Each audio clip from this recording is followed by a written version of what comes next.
yun, actually kapag may pinagdadaanan ng isang tao, if maka-feel sila ng pagmamahal sa ibang tao, talagang mawawala talaga yun. So, yun po talaga. The people, the environment will heal you. Si mami mo okay na kayo? Nagkita na kayo? Yes, actually, okay naman na kami. Pero, I still live alone. Tapos siya, para may ano pa rin, may Okay naman. space with each other. Pero yung relationship nyo, nabalik Okay ba naman. na? Of course, syempre, tagal kasi namin bago hindi nag-usap and everything. So, we're still patching things up slowly by, little by little. Kasi ang tagal rin ng gap hindi namin nag-usap. Correct. 3 years, diba? So ang daming nagbago sa life niya, dami din nagbago sa life ko. So, yun, parang, we're in the process of patching things. Pero nakikita mo, parang pareho kayo ngayong may effort to Yes naman. Actually, syempre, bilang isang nanay, mas kailangan ako talaga yung nag-make ng effort. So, the holidays, ayan, I would try to see her and padala ng stuff. And siya naman, yun na, lumalambot naman na yung heart niya. Feeling ko talaga, ano naman, things will be better. na-meet na niya si mami? Nakakilala Hindi mo na? pa eh. Pero matagal niya nakakilala si Mavi. Pero, You mean kilala talaga? oo, pero hindi pa As the girlfriend, boyfriend? Wala ka pang planong ipakilala? Well, at the right time. Sa ngayon pa kasi baka hindi pa kaya, pero at the right time. Pero mukha ba siyang boto kay Feeling ma'am? ko naman, Kasi yung kabilang side, super boto naman sa'yo, di ba? So dapat fair ang laban. feeling ko naman, oo. Actually, supportive naman lagi yung before sa mga naging kaano ko. Basta maalaga. Eh, si Mavi maalaga naman. So, Tanggapin naman. kumusta kayo ni mami? Parang going strong and Yes, going strong naman. Ngayon lang, sobrang nagkataon talaga na we're both busy kasi may habing kapatid siya. Tapos 4 times a week yung taping niya. Tapos nagpi-PBB pa siya. So as much as possible, recently, we only see each other on Sundays pag walang work. Pero of course, kasi kakabalik niya lang ulit sa teleserye, yung Hating Kapatid. So I'm giving him all the time na para talagang mag-focus rin sa work. And ako, andito lang din naman ako lagi to support him. So priority talaga work.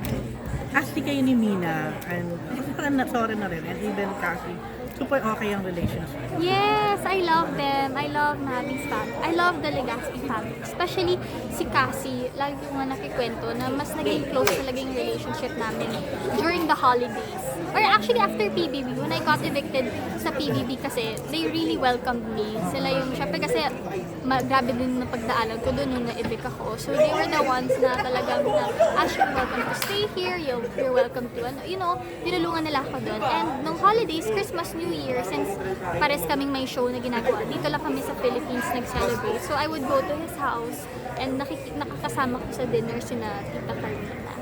Pero ikaw, ano nagusto mo sa family ni ma'am? Alam mo, pagkasama mo sila, sobrang light lang ng feeling. Nung una, kala ko shocks nung i-introduce pa lang ako ni Mavi sa family niya as girlfriend. Hindi ako nakaramdam ng sobrang kaba. Kasi na-meet ko na rin si Tita Kaya nga Carmina nakasama mo na rin sila both. Yes, sa si Tita serye. Zoren, yes. So, na-feel ko lang talaga na sobrang light nila and very welcoming. And alam mo, pag magkakasama silang apat, para lang silang magkakapatid. Si Tita Carmina at si Tita Zoren kasi yung dynamics nila, grabe rin sila mag-blend in with Cassie and Mavi. So talagang para lang sila magkakapatid pag nagchichikahan. Si Mina, kumusta siya?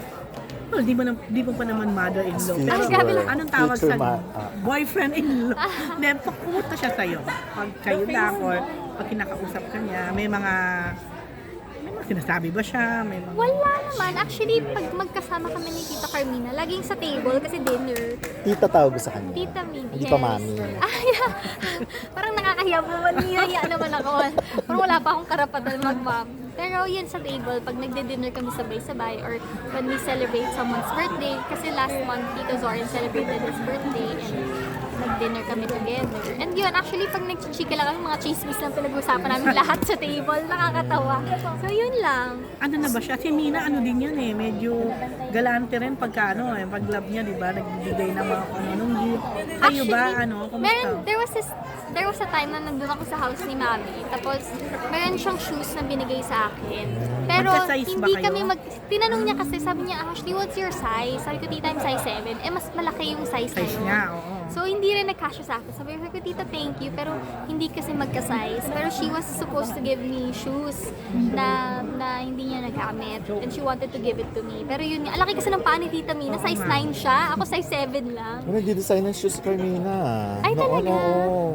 Ano siya, ganun. Anyway. Ang dami niya, yung walk-in niya, my gosh. Talaga. Mga bag. Ang dami niyang bags, grabe. Actually, Hindi ka pa niya binibigyan ng bag. Ay, grabe naman, bakit po? Ba't po niya ako bibigyan? Siyempre, love ka niyan. Ay, no? wala pa naman bata kami sa ganun. Hindi, pag birthday mo, siyempre, naglalagay. Ay, nung Christmas and birthday, actually, may bigay, mahilig kasi si Tita Carmina sa mga bracelets na mga, Bling-bling. yung pangtanggal ng, yung mga stones. Mga charm. Mga charms na, binigyan okay. niya ako noon nung Christmas. Tapos actually, gusto ko, when I went to Thailand recently, I wanted to buy one more. Ang mahal pala ng ganun. My gosh, mga 10,000 pala isang bracelet. Depende. Sige, oo, depende rin kasi kung anong klaseng stone yan and kung ano yung purpose niya. Pero yung binigyan niya kasi sa akin for peace, clarity, and abundance. So, she gifted me that nung birthday ko. And siya lagi niyang suot yung mga ganun. So, lagi ko talagang suot. Kung wala ako sa work, I always... And si Cassie, ayan, si Cassie pares rin kami ng gusto. Mahilig siya sa perfume, mahilig siya sa scented candles. So, nagpapalitan din kami ng mga gifts na ganyan. Si Mami, galante. Ay, grabe. Sobra. Sobrang galante Ano niya. na yung pinaka, niya sa'yo? Bongga? Marami. Actually, when it comes to gift giving, si Mavi talaga magaling doon. And never naman ako nagsasabi kung ano yung gusto ko. Para alam niya na yung mga gift na bagay sa akin. So bali naka 2 Christmas na kami. Birthday ko kasi after Christmas. So, Christmas and birthday ko. So, lagi talaga 2 gifts yung binibigay. Kasi Okay, sanay so ako di na isang... Hindi pinag-iisa, ha? Oo, sanay kasi ako na isang regalo lang natatanggap ko eh. Oo, kaya Pero nga. siya talaga separate talaga yung gift niya ng Christmas and birthday. Nung first time namin nag-celebrate ng birthday and Christmas together, nung first Christmas gift niya sa akin, binigyan niya ako ng Hermes na sandals. Tapos nung birthday ko, binigyan niya ako ng Hermes na bag. Tapos, Galante nga. galante. Tapos etong last Christmas and birthday ko, nung Christmas, binigyan niya ako ng branded na luxury na denim jeans kasi mahilig ako doon. Tapos nung birthday ko, binigyan niya ako ng Rimowa na ano. So, galante. When it comes to gift, ay ano rin kasi yun, mahilig siya sa mga bagong fashion ngayon. Mas maelam pa siya compared to me. So, pagdating sa gift giving, talagang pag tinatanong niya what do you want, sinasabi ko na lang anything. Kasi alam niya na kung anong bagay sa akin. So ano yung parang misconception kay Mami ng mga tao sa tingin mo? Like, pag mama's boy ba? Ayun, I think yun talaga yung misconception nila sa kanya. Parang honestly, yung word, pag si Mavi yung sinasabihan ng mama's boy, parang nasa isip ng tao, negative. Pero kapag nasa ibang tao naman na mama's boy, parang i-admire pa nila kasi malapit siya sa mommy niya. Do you really Pero, think he is? You know si Mavi, he's close with his family. Close. Sobrang grabe siya magmahal sa mom niya, sa sister niya, and sa daddy niya. In general, he's family-oriented. Talagang priority niya yung family. And of course, priority rin naman niya ako nung naging girlfriend niya ako. Pero, he's, syempre may age gap din kami. Never ko naman na-feel sa kanya na alam mo, immature siya, na kailangan nandyan lagi sa sandalin yung magbilang. No, hindi talaga. So, he's such an independent man, and talagang sa relationship namin, I can feel like he's the man in the relationship na inaalagaan niya ako lagi, na siya yung kumbaga, pag may kailangan na decision na gawin, na pag-isipan na hindi ko kayang pagdesisyonan, it's him who's gonna make that decision. So, yun siguro yung akala ng tao. Siguro baka naaalala pa rin nila yung commercial nila dati.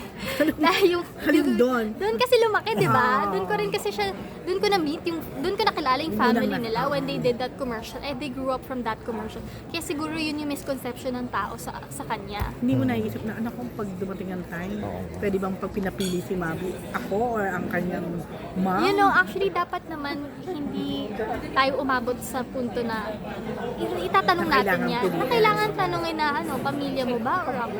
Tulad nga ng sinagot ni El. Correct. Siyempre, yung next, pag dumating ka sa chapter na you want to have your own family, syempre, ipa-priority mo na yung pamilya na yun. But at the same time, hindi pa rin mawawala yung respeto mo sa parents mo. Ako rin naman, syempre, pag nagkaroon ako ng pamilya, ipa-prioritize ko yung asawa ko at yung mga magiging anak ko. But at the same time, I will still, of course, come visit my family, my parents, my sister. So, di ko gano'n naman. Pero syempre, ngayon, wala pa naman kami sa stage na gano'n. So, ayoko talaga muna sagutin Pero yung 2 mga years na ba ganyan. kayo or more?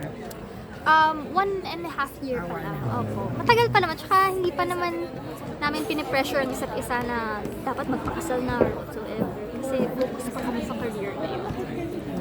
Pero bawing-bawi yung love life mo ngayon. Kesa noon. Oo naman. Ayun, Siyempre, ano speaking. parang bawing-bawing. Kasi di ba na-share mo dati yung parang may nag-abandon sa'yo kung kailan Ay, yung mga time na yes. yon. Oo. So Oo ngayon naman. naman lahat ng kwento mo very positive Wala Correct. talaga. Kaya parang ano You know, ka, feeling ko with that experience din kasi natuto rin naman ako. Siyempre, nung na-experience ko yung abandonment na yan, na walang taong sasandalan, I learned to take care of myself. So ngayon, kahit nandyan si Mavi, I still take care of myself. So, kumari, kahit busy siya sa work, hindi ako yung tao na, oh my gosh, kailangan ko siyang makita. Kasi may mga ibang tao na clingy talaga sa relationship na kailangan everyday. So, kumbaga, nakakaya ko na talagang alagaan yung sarili ko and i-handle yung mga situations na, you know, pag kaya ko na on my own, ako na lang ang hindi ko na idedepende pa sa ibang tao. So natanggal ni Mavi ang trauma mo sa... Ha? Natanggal ni Mavi ang trauma mo parang sa... feeling ko tuloy isa yun sa naging Hindi, actually hindi rin. Bago dumating si Mavi sa buhay ko, Wala. kinonquer ko na yung trauma ko. Kasi, yun okay. nga, kasi like parang I don't wanna, yun rin yung sinabi ko kay Mavi, like I don't wanna be in a relationship kapag hindi pa ako fully healed sa lahat ng nangyayari. Kasi parang, it's just me depending on that person again to heal me. So, it's better kapag i-heal mo muna yung sarili mo bago ka ulit magmahal ng Feeling ko isa yun sa nag-trigger dun sa mga anxiety and Oo naman. Siyempre, mapagdadaanan naman natin. Pero luckily na pagdaanan na. hindi ka, di ba nai-involve ang pangalan mo ngayon with your ex? Sa Sino po ba? Basta minimension... Ka, Basta may ka-level ka ng artista. Ha? di ba? Well, ikaw ba, hindi mo nakapansin? Like sa mga comment or ano, na Ano lagi comment? na may mention ang name mo. Name mo, lumalabas yung picture mo pag... Kasi yung ex mo ay may open na ngayon. Oo, yeah. At tagal ba Ang ito tagal nag-process? Ashley, Kasi wala naman ako nakikita. Sa totoo Wala, lang. may Though mga narinig picture ko ng- na. Pero ako kasi, honestly, hindi talaga ako babad sa social media. And hindi rin talaga ako babad sa mga chismis na nangyari. Unless Okay. talaga super trending siya on social media na pagbukas ko pa lang yun na yung nakikita ko. So, yun rin kasi that's how I maintain my peace of mind. So, pag nasa work ako, nasa set ako, aktor ako. Pero pag off-cam, hindi ko talaga inaalam kung ano yung mga bagong chismis sa ano. Actually nga, si Shuvi kasi yung maraming alam sa social media. Paminsan nga, pag alam mo may mga bashing comments sa pala sa akin, siya ang magsasabi na, uy, naano ka na dito. Kasi nga, hindi naman talaga ako nagbabasa ng mga maraming comments. So, and maliban kasi sa showbiz ko, nagpo-focus talaga ako yung sa bago kong business ngayon, yung Sinta. So, mas nagpo-focus ako dun outside work. So, kung meron ka lang gustong message sa... Anong message? dahil mukhang siya ngayon ang Ang ano. hirap kasing tanungin kung happy ka for him kasi alam naman namin... Correct. Oo. Alam mo, sa naman totoo namin, lang, hindi dapat masyadong nga hindi na okay. natin, sa totoo lang ako, I feel like, sobrang tagal na. I mean, Hindi naman. Hindi naman. It's been like, years na po nakalipas. So parang, I have moved on. That party has moved on. So sana yung mga tanong na rin yan, mag-move on. Kasi parang may kanya-kanyang buhay na rin kami. Like, I honestly don't know what's going on sa buhay niya. And though, yun nga, total bringing up nyo, ay nagkaka-idea ulit ako. But of course, I think both parties, my party and sa party, I think we're both happy in our lives. So, I feel like talaga wala na akong kailangan sagutin pa sa mga tao. Because, after nga niya, nagkaroon pa ako ng jowa bago si Mami. So parang, it's been years already. It's all in the past. So I think let's just keep it in the past. And what's happening sa present ko and sa present ng party na yun. So may kanya-kanyang life na. Okay.